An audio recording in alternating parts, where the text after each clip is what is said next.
Yes guys, let's talk. I've got my Chelsea mug, we got the props in my favorite place.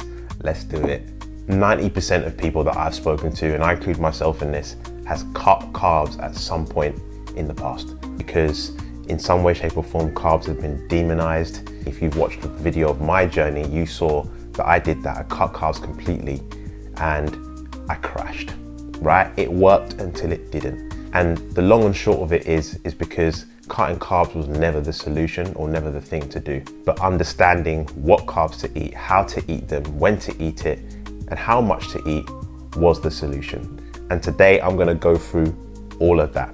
Let's get into it. Okay guys, so why are carbohydrates so significant? Well, if you remember from my previous video talking about insulin resistance, overindulgence and the wrong carbs and sugars spikes your blood sugars and keeps insulin elevated. When insulin is elevated, it is impossible for you to burn fat, but it also triggers some other problems. Leptin, remember that? That's the hormone that controls your body weight. But leptin and insulin are read in the same part of the brain. So when insulin is high, your body can't read leptin. So what does it do? Your brain thinks that you're starving and you're underweight. So it's gonna drop your metabolism and increase your hunger.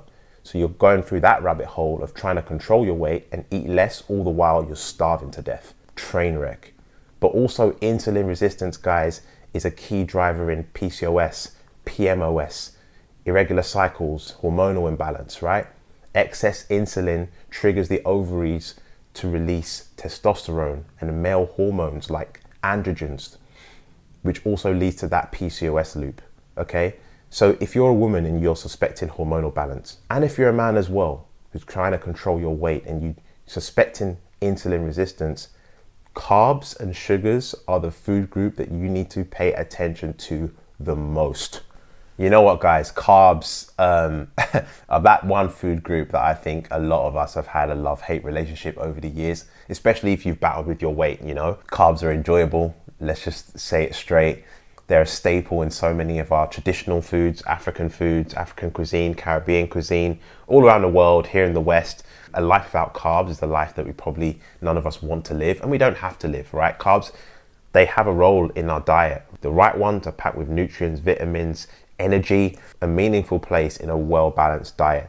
There are some carbs that I have completely, but 90% of the time, abandoned, and there are foods that form 90% of my diet, and I want to kind of go through that here right now. All right, so let's get into it. So the carbs that I no longer eat anymore.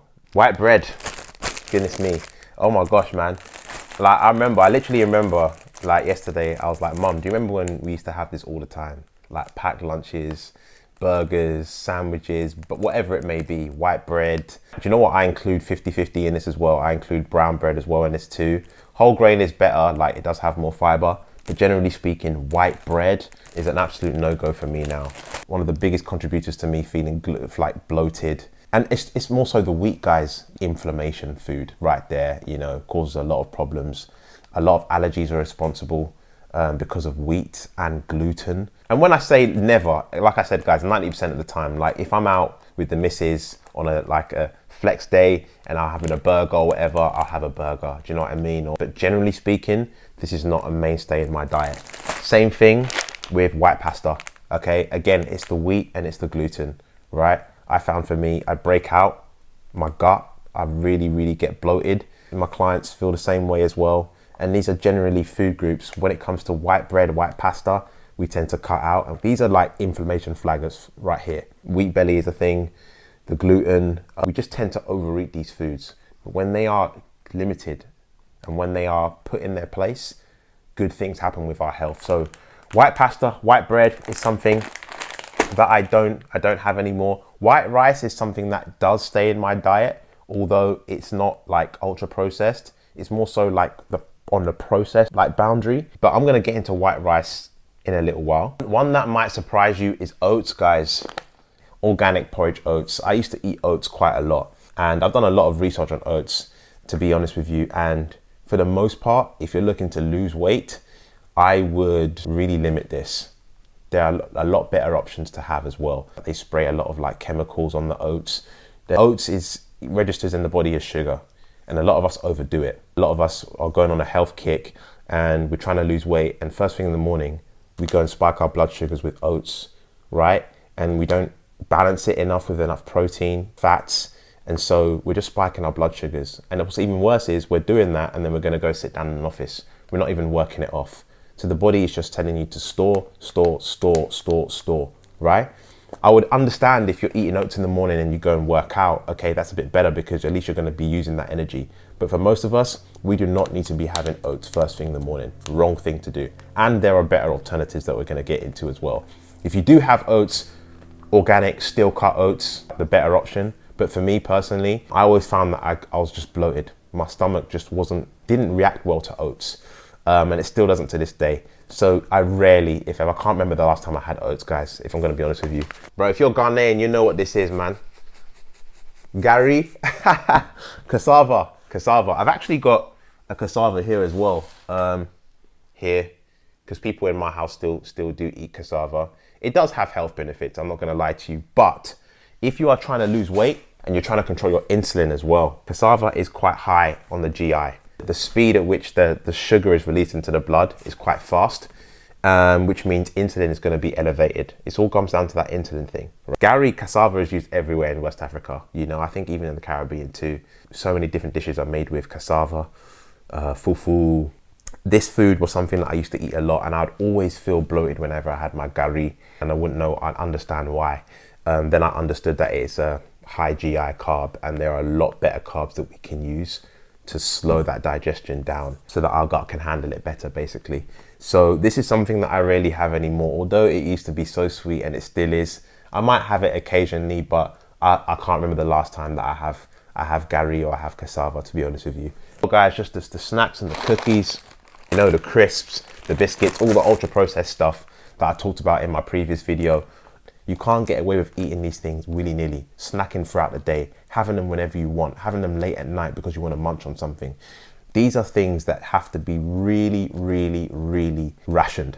Do you know what I mean? Like these things should make like 2% of your diet. If I'm gonna snack, I'm gonna make nuts, I'm gonna make rice cakes. There's so many other things that I'm gonna have as opposed to just going for these ultra processed foods, you know, like I used to.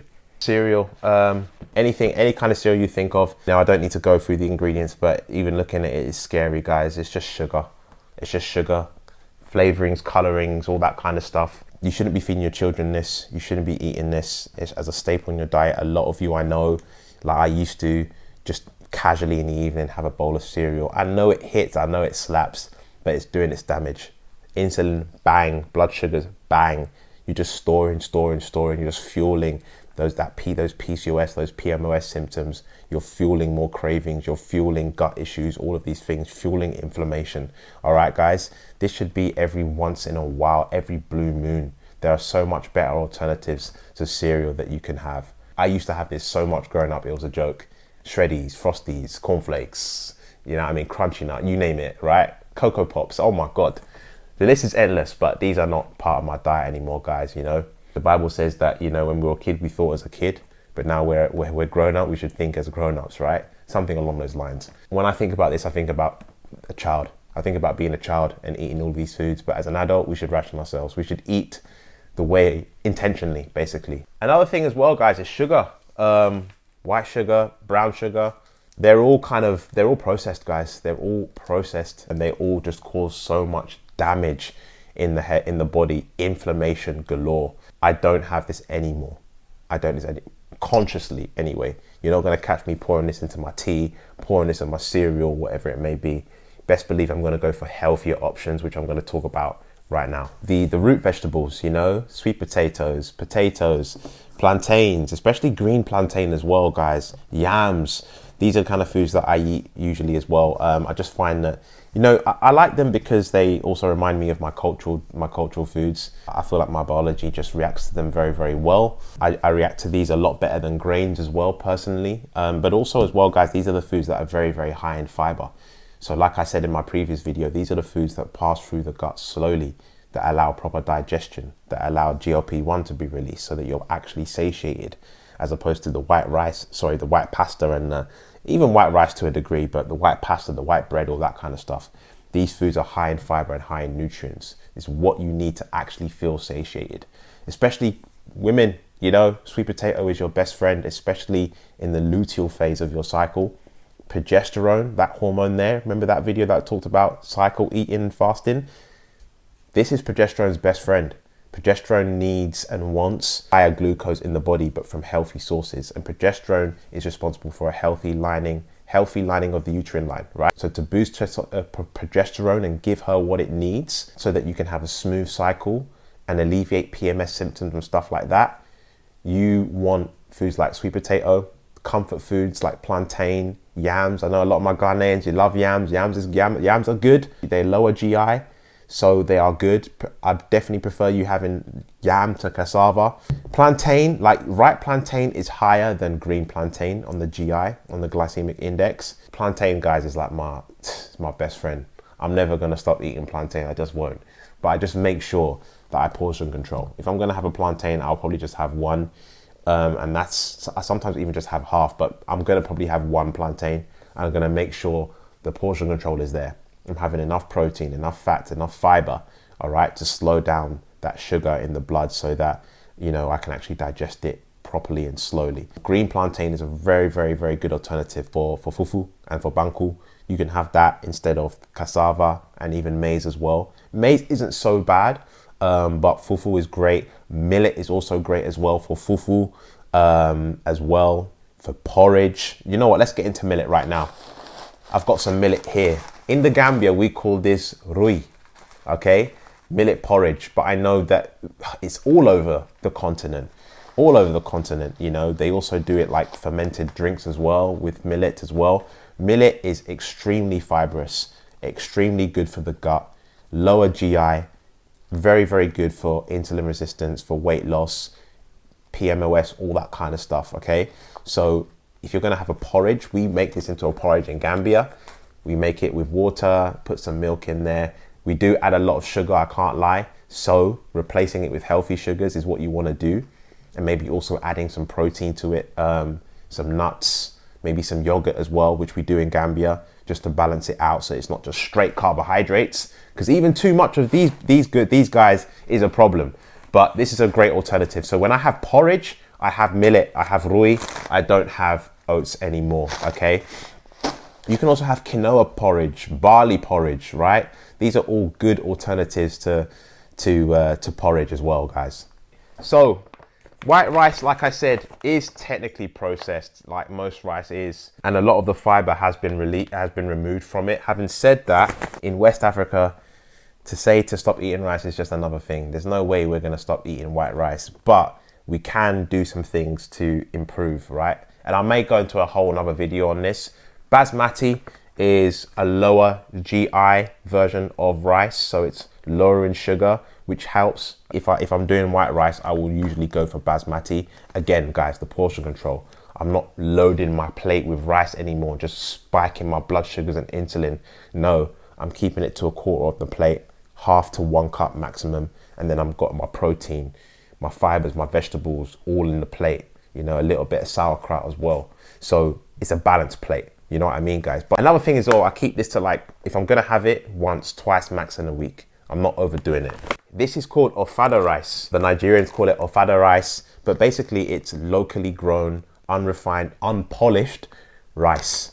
So it still has the husk, it's the fiber, and it's basically not processed, yeah? There's no chemicals, it's not been processed. It is natural, organic rice. So much better on the gut. Lower in GI as well, so lower blood sugar spikes. So this is a great alternative. Ofada rice, or just locally grown. So this is what I usually have as well. You know, if I'm not fancying rice, I'll go for this. Quinoa also is another great option to have as well. When I was plant-based, I had a lot of quinoa. You know what I would say as well is just see how you feel when you have these foods. I realized that when I limit my white rice, but especially when I have things like quinoa, when I have ofada rice, it's just better for my gut. I feel better. I don't feel as bloated. I don't feel as inflamed. I don't feel as puffy. I don't want to crash and go to bed, you know, after I've eaten. That's a good sign. Get attuned with how you feel when you have certain foods, because that will show you how your body's reacting to it as well. Teff, oh my gosh, shout out to my Ethiopians, my Eritreans. I've got a few members as well who are from Eritrea. Shout out Emnet, Haben. Obviously, injera is made from teff. This is a superfood. This is a superfood, man. It's rich in iron, rich in minerals, rich in nutrients, no gluten, low GI, perfect food for controlling your weight, controlling your insulin resistance. This right here is fantastic. It could be made into like injera, like I said, porridge. You can make it like a rice. So good. Another thing as well is fonio. A lot of you will know fonio as well. We call it findi in Gambia.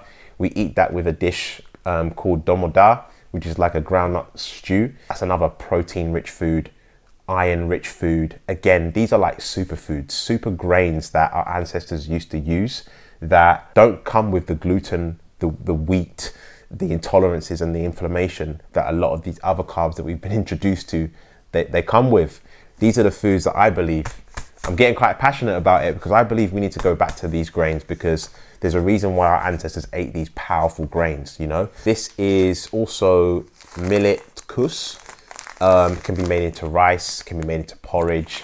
I know that the Ivorians use this for acheke, which is a lovely dish. We in the Gambia as well, we use this. We call it chere, which is like a rice alternative. So much better when it comes to, again, the weight, the inflammation. Sourdough. Oh my God, guys, sourdough. So I don't want to get too technical on you, but basically the thing with sourdough is that it's fermented. It goes through a slow fermentation process, right? Which breaks down a lot of the stuff like gluten, right, into like simpler forms that the body can actually tolerate and digest a lot better, which is a lot of the reason why most people who eat sourdough experience less bloating or no bloating. Basically, it just sits better in their gut. They feel better. They don't crash when they have it, and it just agrees better with their gut. So sourdough, if I'm gonna have bread, this is what I go for now. I just have sourdough. And nowadays it's great because they do sourdough, you know, rolls, they do sourdough wraps. So it's really good. Or as well, guys, another option is like gluten-free. Gluten-free wraps as well are out there. Ancient grain wraps as well are out there too. So there are alternatives. Also as well, pasta, you know. I don't usually have it a lot now, but if I do, instead of this white pasta, I'll go for like lentil pasta, chickpea pasta, right? And all that kind of stuff. So a few food groups that I want to mention as well. First of all, nuts and seeds. They do have carbohydrates in them. They're not really high in carbohydrates. They also have protein and fats, essential part of the diet. I love my nuts.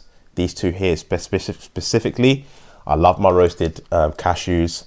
I'm a proper African. I love my roasted peanuts as well, my ground nuts. So I have these and I enjoy them. The key here is that most people overdo it when it comes to nuts, which can lead to weight gain. So I only make sure that I have a handful at a time, and maximum I'm only going to have 2 servings in the day. You know, everybody has their own size of hand, and it's a good size for you, right? A larger person, you know, will have a larger hand.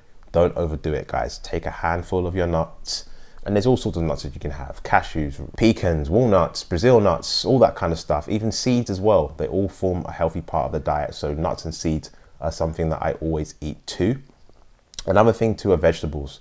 Vegetables also do contain carbohydrates as well as, you know, high in nutrients, high in minerals and stuff like that. So vegetables make a huge part of my diet as well as fruits too, guys. Okay. I do get questions about fruits because, you know, fruits do contain sugar.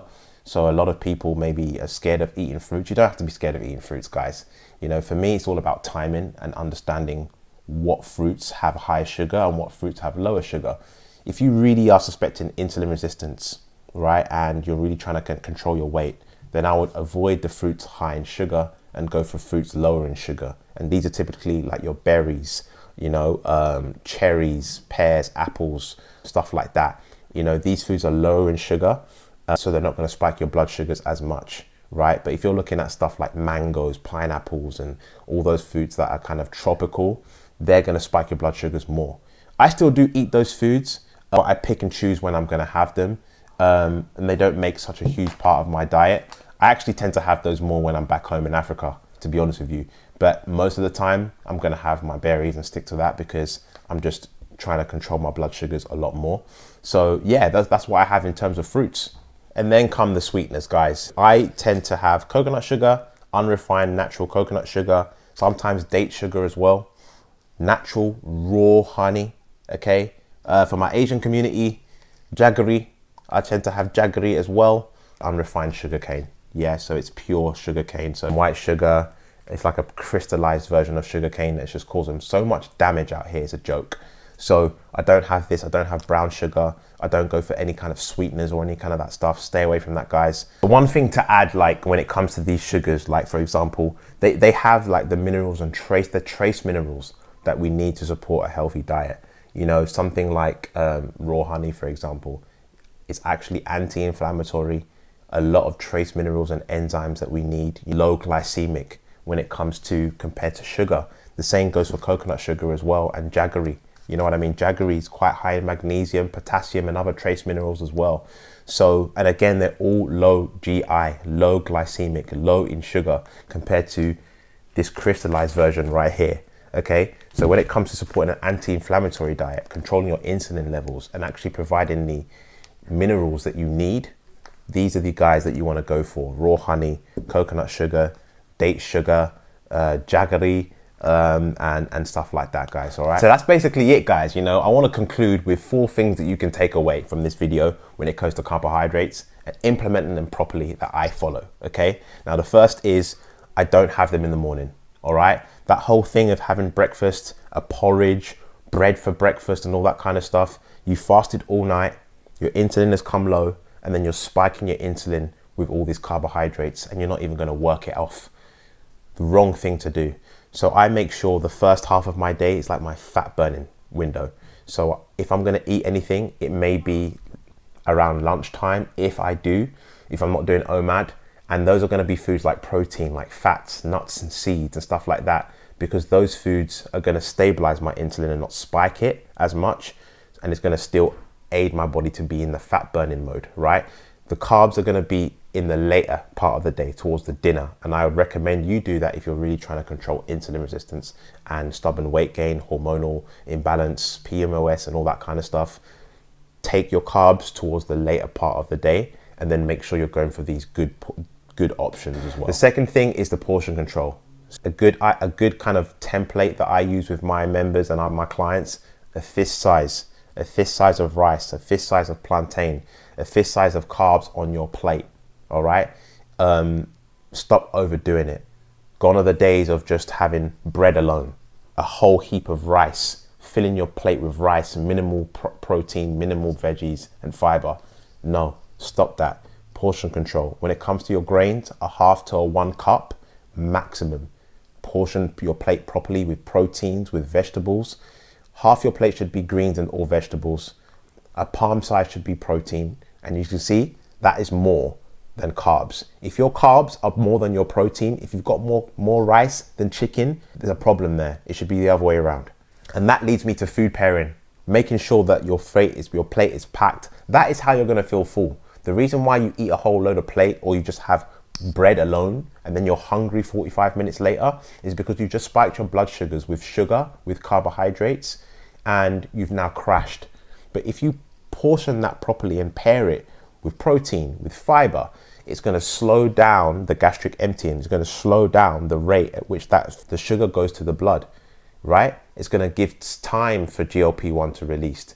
You're going to feel satiated because the food's moving slowly through your gut. Less insulin is going to be produced. Leptin is going to be actually be able to be read. So your body's going to naturally control your body weight, right? So these are the things, right? You want to pair it with the right food groups. And that's actually going to make you feel satiated and be able to go longer without food, as opposed to spiking it and then crashing and then craving sugar all the time. And that's why you have all this food noise. And another thing as well, a really, really good tip that I learned from the glucose goddess is eating your vegetables first, okay? Because what happens is when you eat your vegetables first before your carbohydrates, that fiber slows down the rate at which the carbohydrates turns into sugar and spikes your blood sugars, all right? So by having the fiber first and even the protein first and having the carbs last, the rate at which you spike your blood sugars and your insulin is really, really reduced. Okay, guys, so that's a tip. So finally guys, if you want help, if this resonates with you, you want to be able to finally eat carbs with balance, maybe also your cultural foods as well, without feeling guilty, and actually understanding how to portion control, you know, how to eat the right foods at the right time, right? And how to put this all into a lifestyle plan that works for you so you can overcome stubborn weight gain, cravings, food noise, hormonal imbalance, PCOS, and the list continues. Hit the link below, all right? Let's have a chat. Let's have a chat about it all. We can discuss this more in detail and see if I can actually point you in the right direction, and even better, maybe help you with a plan as well, right? A lot of my clients are seeing great results, and if they can do it, so can you. But otherwise guys, if you've made it to the end of this video, I want to thank you. Please like, comment, share as well guys, because the more you interact, the better it is for me and the algorithm. I really want to get this information out to as many people as possible. I appreciate you guys. God bless, and I'll see you in the next video. Peace.